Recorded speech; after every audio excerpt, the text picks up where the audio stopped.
కానీ బయట కథ ఏందంటే AK-47 తీసుకొని మీరు చెప్పిన జాన్ బాబు అలియాస్ అశోక్ కలిసారని. ఆ! హ్మ్. అక్కడ మీకు ఇప్పుడు చెప్పిన ఏ ఆఫీసర్ ఉన్నారో ఆ ఆఫీసర్ తన ఇన్ఫార్మర్ ద్వారా మీకు గ్రిప్‌లోకి తీసుకొని హ్మ్. మిమ్మల్ని ఎస్కేప్ చేయించి హ్మ్.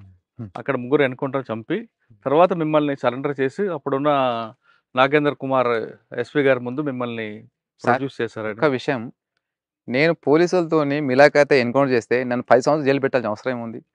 కనీసం ఆ కేసు ఉంది కదా! ఏ కేసు సరే కేసున్నా గూడాగా హ్మ్. ఇప్పుడు నా కుటుంబ పరిస్థితి ఎట్లా ఉంది? కొంచెం ఆలోచించాలి. సరే ఇప్పుడు చాలా రకాలుగా ఎలిగేషన్స్ వస్తా ఉంటాయి. ఇప్పుడు అంతమంది చనిపోయి ఈయన ఎట్లా ఈయన ఒక్కడు ఎట్లా మిస్ అయ్యిండు? అదే వస్తది. క్వెషన్ వాడదనుకుంటున్నారు. తప్పుడు సమాచారం అది. హ్మ్. ఇప్పుడు పార్టీ పబ్లిక్ కూడా ఏమంటుందంటే ఆ!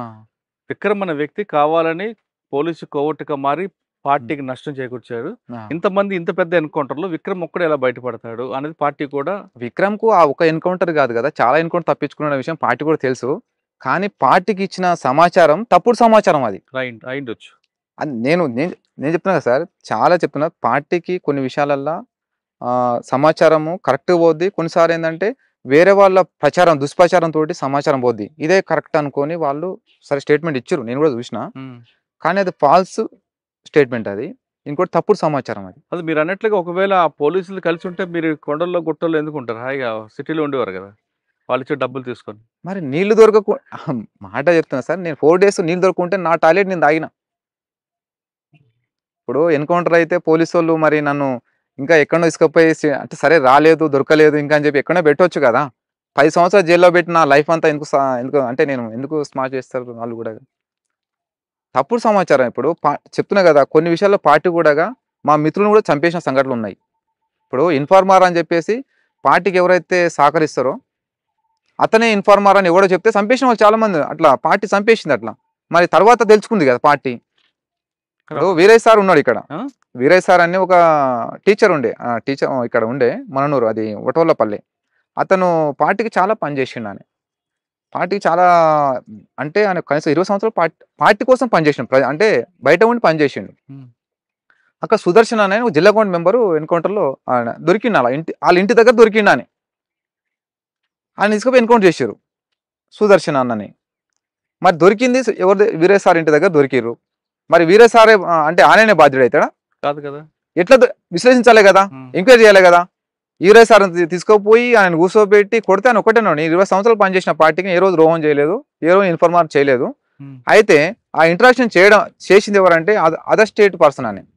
ఆయన జగదీష్ అని వేరే అనే ఎంపీ అతను. ఆయనకు తెలుగు సరిగ్గా రాదు. హ్మ్. సరే ఈయననే చేయొచ్చు. ఈయననే ఇన్ఫర్మేషన్ ఇవ్వచ్చు అని చెప్పేసి ఆయన చంపేసిర్రు.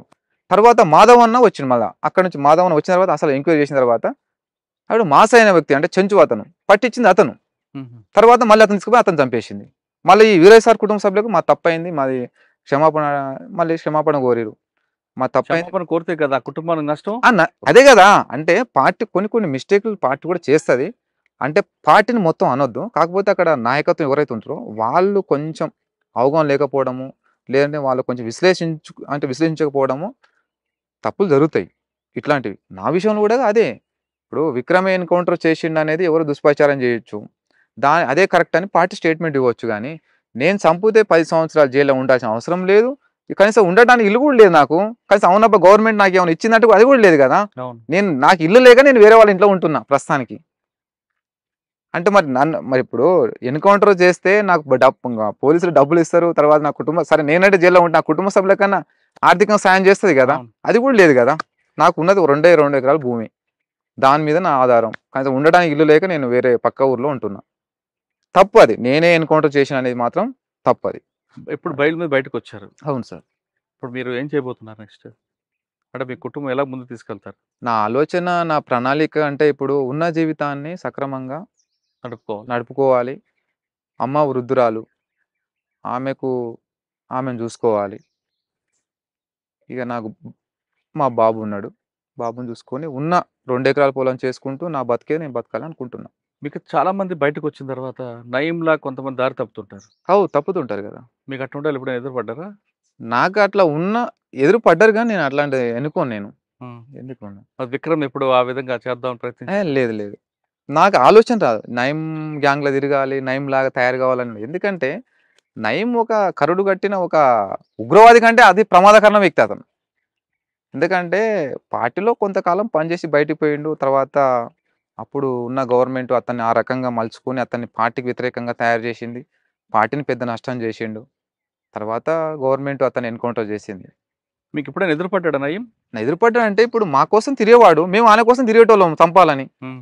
చాలా సార్లు ఇదే రోడ్డుకు చాలా సార్లు వచ్చి కూర్చునేది. కానీ దొరకకపోయేది. అసలు నయీం చంపడానికి ప్లాన్ చేశారిక్కడ. చేసాం. దొరికితే చంపేసేవాళ్ళం. మరి ఎందుకు మీకు మిస్ అయ్యాడు? ఎలా? అంటే అతనికున్న నెట్‌వర్కు అట్లా ఉండే. మాకేందంటే మాకు గ్రామాల నుంచే మాకు కొంత అంటే గ్రామాల నుంచి కొంత సమాచారం ఉండేది.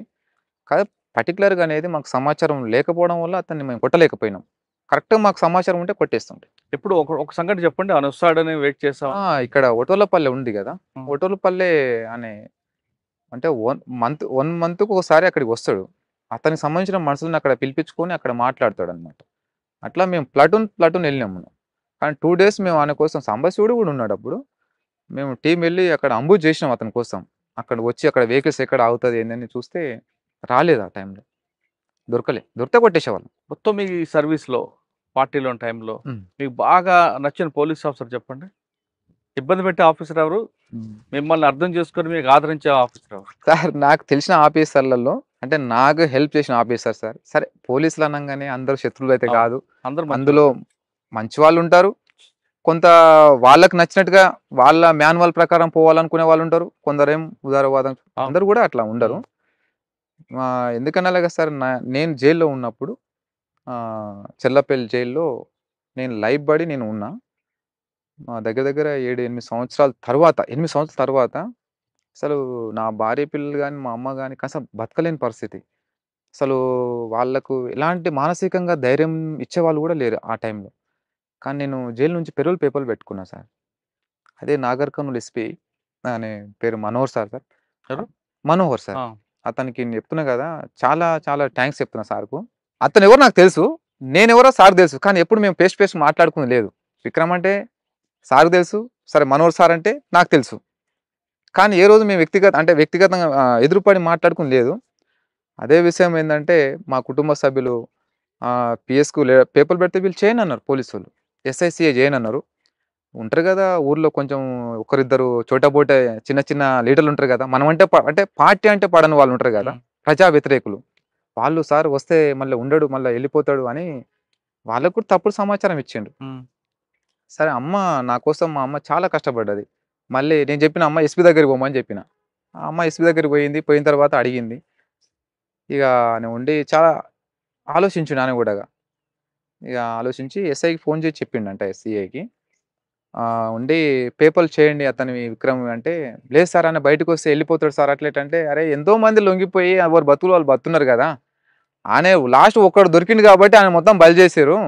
చేయండి వచ్చి ఆయన భార్య పిల్లలతోని చూసుకుంటాడు మళ్ళీ ఎళ్ళిపోతాడు టయానికి ఎళ్ళిపోతాడు గదా! అంటే, ఆయన పేపర్లు చేపిచ్చాడు సార్ పెరోల్ పేపర్లు. ఆయన నేను చెప్తున్నా గదా! ఆయన అంటే దేవుడిని నమ్మగాని దేవుడు లాంటి మనిషి అనుకో. ఆయన ఎక్కడనో తెలవదు. నాకు లైఫ్‌లో అనుకున్నా సార్. అట్లాంటి ఆఫీసర్‌లు ప్రతి జిల్లాలో ఉంటే సమస్యలనేటివి రావు. అంటే ప్రజలకు ఎలాంటి సమస్యలు రావు. అట్లాంటి ఆఫీసర్ ఉండాలి. కానీ అట్లాంటి ఆఫీసర్ పోలీస్‌లో గాదు. రాజకీయ నాయకుడు గూడా ఉండాల. హ్మ్. అప్పుడే ప్రజలకు సామాజిక న్యాయం జరుగుద్ది. చ బాగా ఇబ్బంది పడ్డ ఆఫీసర్? ఇబ్బందంటే అప్పుడు నేను స్టార్టింగ్ పోయినప్పుడు చాలా ఇబ్బంది పెట్టిర్రు. చాలా సార్లు ఇగ కుటుంబ సభ్యులను హింసించేవాళ్ళు బాగా ఇబ్బంది పెట్టారు. చాలా ఎదుర్కొన్నది. ఆర్థికంగా చాలా నష్టపోయింది కుటుంబం. కొంచెం ఊరే అంటే వ్యవసాయం మొత్తం బంద్ జేసి వేరే ఊరికి గూడా ఎళ్ళిపోయిన పరిస్థితి. బాగా ఎవరు అది అంతోనప్ప అని ఒక సీఐ ఉండే. డీఎస్‌పీ. నేను సెకండ్ టైమ్ పోయినప్పుడు బాగా హింసించాడు మా కుటుంబాన్ని. బాగా బూతులు మాట్లాడేవాడు. అమ్మని నాకు నేను సెకండ్ టైమ్ పోయినప్పుడు నాకు బాబు 6 మంతు. చిన్న బాబుండే. ఇగ బాగా వర్షం వస్తున్నా గూడాగా ఇంటికాడ నుంచి తీసుకుపోయి స్టేషన్‌లో కూర్చోబెట్టి మా బాబుకు జ్వరం వచ్చినా గూడాగా వదలకుండా బాగా బూతులు తిట్టి బాగా ఇబ్బంది పెట్టిండు కుటుంబాన్ని. 'మనోహర్' లాంటి వాళ్ళు మంచి వాళ్ళున్నారు. అవును. 'ఆంటోనా' వాళ్ళు చెడ్డవాళ్ళున్నారు. చెడ్డవాళ్ళున్నారు. అతను గూడా ఏం చెడ్డవాడు గాదు. ఆయన ధర్మం అంతే. ఆయన వృత్తిరీత్యా ఆయన అట్లా చేస్తున్నాడు అంతే. హ్మ్. చేసిండంతే. కానీ ఎవరు గూడాగా నక్సలైట్లంటే చంపాలి, వాళ్ళని హింసించాలని ఎవరికి ఉండదు. కొంత ఉంటది. ఓకే. చివరగా చెప్పండి. పార్టీ ఒకప్పుడు పట్టున్న నల్లమల ఏరియాలో హ్మ్. ఇక్కడి నుంచి ఏఓబీకి వెళ్ళడానికి ప్రధాన కారణం ఏమనుకోవచ్చు? అంటే ప్రజల నుంచి సహకారం దూరమైందా? ప్రజల నుంచి సహకారం దూరం గాలేదు. పార్టీ దానికి అయితే ఇక్కడ పార్టీ బలంగా ఉన్నప్పుడు గాని, తర్వాత బలహీన అయినప్పటికి గాని, అసలు పార్టీ ఇక్కడి నుంచి ఎళ్ళిపోవటానికి కొన్ని కారణాలు ఉన్నాయి. ఎందుకంటే ప్రజల ఆదరణ ఉన్నది. కాకపోతే ప్రజలకు నాయకత్వం వహించి, వాళ్ళని ఉద్యమాల వైపు నడిపించలేకపోవడమే పార్టీ నష్టపోయింది. అచ్చా! నాయకత్వ లోపం. ఆ! నాయకత్వం లోపం ఒకటి. తర్వాత ప్రజల్ని పోరాటాల వైపు నడిపించలేదు. ప్రతిది పార్టీ జేసింది. ఏదైనా ఒక యాక్షన్ చేయాలంటే పార్టీ చేసింది. ఏదైనా ఒక స్టేట్మెంట్ ఇవ్వాలంటే పార్టీ చేసింది గానీ, ప్రజల సమస్యల మీద, ప్రజల హక్కుల మీద, ప్రజల్ని ఉద్యమాల వైపు గాని, తర్వాత కొన్ని పోరాటాల వైపు గాని నడిపించలేకపోయింది పార్టీ. హుహు. కాబట్టి ఏందంటే ఆ ప్రజలు గూడాగా పార్టీకి దూరం అయిపోయినారు. ఇప్పుడు ప్రజల్ని ఉద్యమాల వైపు నడిపించి, పోరాటాల వైపు నడిపిస్తేనే ప్రజలు ఉద్యమంలోకొస్తారు. వాళ్ళు మరింత పోరాడతారు. కానీ అట్లాంటిది ఏం చేయలేదు. అంటే చేయలేక పోయింది పార్టీ. కానీ పార్టీలో వెళ్లి ప్రజల కోసం పోరాటాలు చేసిన విక్రమ్‌కి ఎదురైన కష్టాలేంటి? నాకు ఎదురైన కష్టం ఎప్పుడు అంటే నాకు కష్టం అంటే నాకంత కష్టం వచ్చినా నేనంత ఏం బాధపడను. నాకు భయం అంటూ కూడా ఏం తెలియదు నాకు ఇంతవరకు. హ్మ్. కష్టం అంటూ ఏ రోజు నీకు కష్టం అని కూడా ఎప్పుడు నేను అనుకోలే పార్టీలో. నేను పార్టీలో ఉన్నప్పుడు కూడా చాలా పార్టీ ఏ పని అప్పజెప్పినా కూడా నేను ఎంత రిస్క్ ఉన్నా కూడా నేను ఎళ్లి పని చేసుకొచ్చేది పార్టీలో. పార్టీ కంటే కూడా నేను చాలా నమ్మకం పార్టీకి. కానీ పార్టీలో మీకు ఏ కష్టాలు ఎదురవ్వలేదు. కష్టాలే ఉంటాయి. అంటే నాకు కష్టం అనిపిస్తలేదు. ఎందుకంటే నేను హ్మ్. ఇష్టంతో ఎన్నుకున్న మార్గం కాబట్టి నాకు కష్టం కాదది. అది ఇష్టపడి లోపలికెళ్లారు కదా! కష్టం కూడా ఇష్టం అదే కదా! గదా! ఇప్పుడు మీరు అడిగేది ఏంటంటే ఇప్పుడు ఈ కష్టం ఎప్పుడు ఎదురగాలంటే మేము ఉన్నదే కష్టం. అంటే మీ ఇష్టం కష్టాలని మేము ఇష్టంతోనే స్వీకరించినాం. అది మాకు కష్టం అనిపియదు గదా! అవును.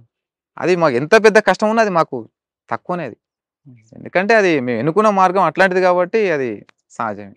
మీరు లోపలికి వెళ్ళిన తర్వాత అశోకంతో కలిసి మీరు చేసిన కార్యక్రమాలు చెప్పండి. నేనెళ్ళిన తర్వాత అశోక్ అన్నకు ఒక కొత్త ఉత్సాహం ఏర్పడదనమాట. ఎందుకంటే అప్పటికి వాళ్ళు ముగ్గురు సింగిల్‌గా ఉండేవాళ్ళు. ఆళ్ళు పార్టీ కార్యక్రమాలు గూడా ఏం చేయకపోయేవాళ్ళు. ఆళ్ళు ఉండేటోళ్ళంతే అక్కడ. నేను ఎళ్లి కలిసిన అశోక్ అన్న అలియాస్ జాన్ బాబు. జాన్ బాబురావు. హ్మ్. నేను పోయి కలిసిన తర్వాత వాళ్ళకు కొత్త ఉత్సాహం వచ్చిందనమాట. సరే అంటే ఈయన నాకు అంటే ఒక విక్రమ్ బలం ఉంది. ఈయన బలం ఉంది అనగా. తర్వాత అక్కడ కొంతకాలం వరకు మేము నిశ్శబ్దంగా ఉన్నాము. తర్వాత అక్కడ ఆదివాసీ ప్రజల మీద, అక్కడ మత్స్య కార్మికుల సమస్యల మీద పోరాటం చేసినాం మనం. అంటే ఏ విధమైన పోరాటం అనుకున్నప్పుడు, ఇప్పుడు అక్కడ ఆదివాసీ ప్రజలు ఒకప్పుడు నక్సలైట్ పార్టీ బలంగా ఉన్నప్పుడు అక్కడ వ్యవసాయం చేసుకొని జీవించేవాళ్ళు. హ్మ్. కానీ ఈరోజు వ్యవసాయం అనేది బంద్ చేసి ఒక సారా మాత్రం అమ్ముకొని బతుకుతున్నారక్కడ. కానీ గిరిజనేతలు ఉండరు గదా! వాళ్ళు వేరే దగ్గర నుంచి ఇక్కడ తండలలోకొచ్చేసి అంటే గుడెలకొచ్చేసి వీళ్ళ భూములు మొత్తం వాళ్ళు ఆక్రమించుకొని వాళ్ వీళ్ళు భూమి యజమానులు వీళ్ళయిపోయినారు. వాళ్ళు కింద పని చేసేవాళ్ళలాగా అయిపోయారన్నమాట. అయితే ఇది మళ్ళీ మేము పార్టీ అక్కడ అశోక్ అన్న చాలా సీరియస్‌గున్నాడు. అశోక్ అన్నని ఆదివాసులు దేవుడుగా భావిస్తారు. హుహు. నల్లమల్లలో దేవుడన్న అంటారు ఆయనని. అంటే అట్లా ఆదరిస్తారన్నమాట అశోక్ అన్నని. అట్లా అశోక్ అన్న మేమున్నప్పుడు వాళ్ళ సమస్యల మీద చాలా సాల్వ్ చేసినాము. తర్వాత అక్కడ కృష్ణా రివర్ మొత్తం గూడాగా ఎవరు మత్స్య కార్మికులుంటారు సార్ అక్కడ. వాళ్ళ సమస్యలు చాలా ఉండేటివి. వాళ్ళు పార్టీ దృష్టికి తీసుకొచ్చారు చాలా సార్లు. వాళ్ళ సమస్యలేందంటే, వాళ్ళకు సమస్యలు ఒకటి, దళారుల నుంచి వాళ్ళు దోపిడీకి గురయ్యేవాళ్ళు.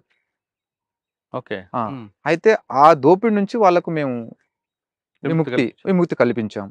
అంటే వాళ్ళకు ఉచితంగా ఏ స్టేట్‌లో అయితే వాళ్ళ దగ్గర చేపలు తీసుకుంటారో, వాళ్ళకు ఉచితంగా వలలిప్పేయడం గానీ, తర్వాత వాళ్ళకు బుట్టికి 2000 బోనస్‌లాగా తీసేయడం గానీ, హ్మ్. తర్వాత వాళ్ళకు ఒక 2కి అక్కడ ఏదన్నా అపాయం జరిగినా గూడాగా అక్కడ సౌకర్యం ఉండదక్కడ.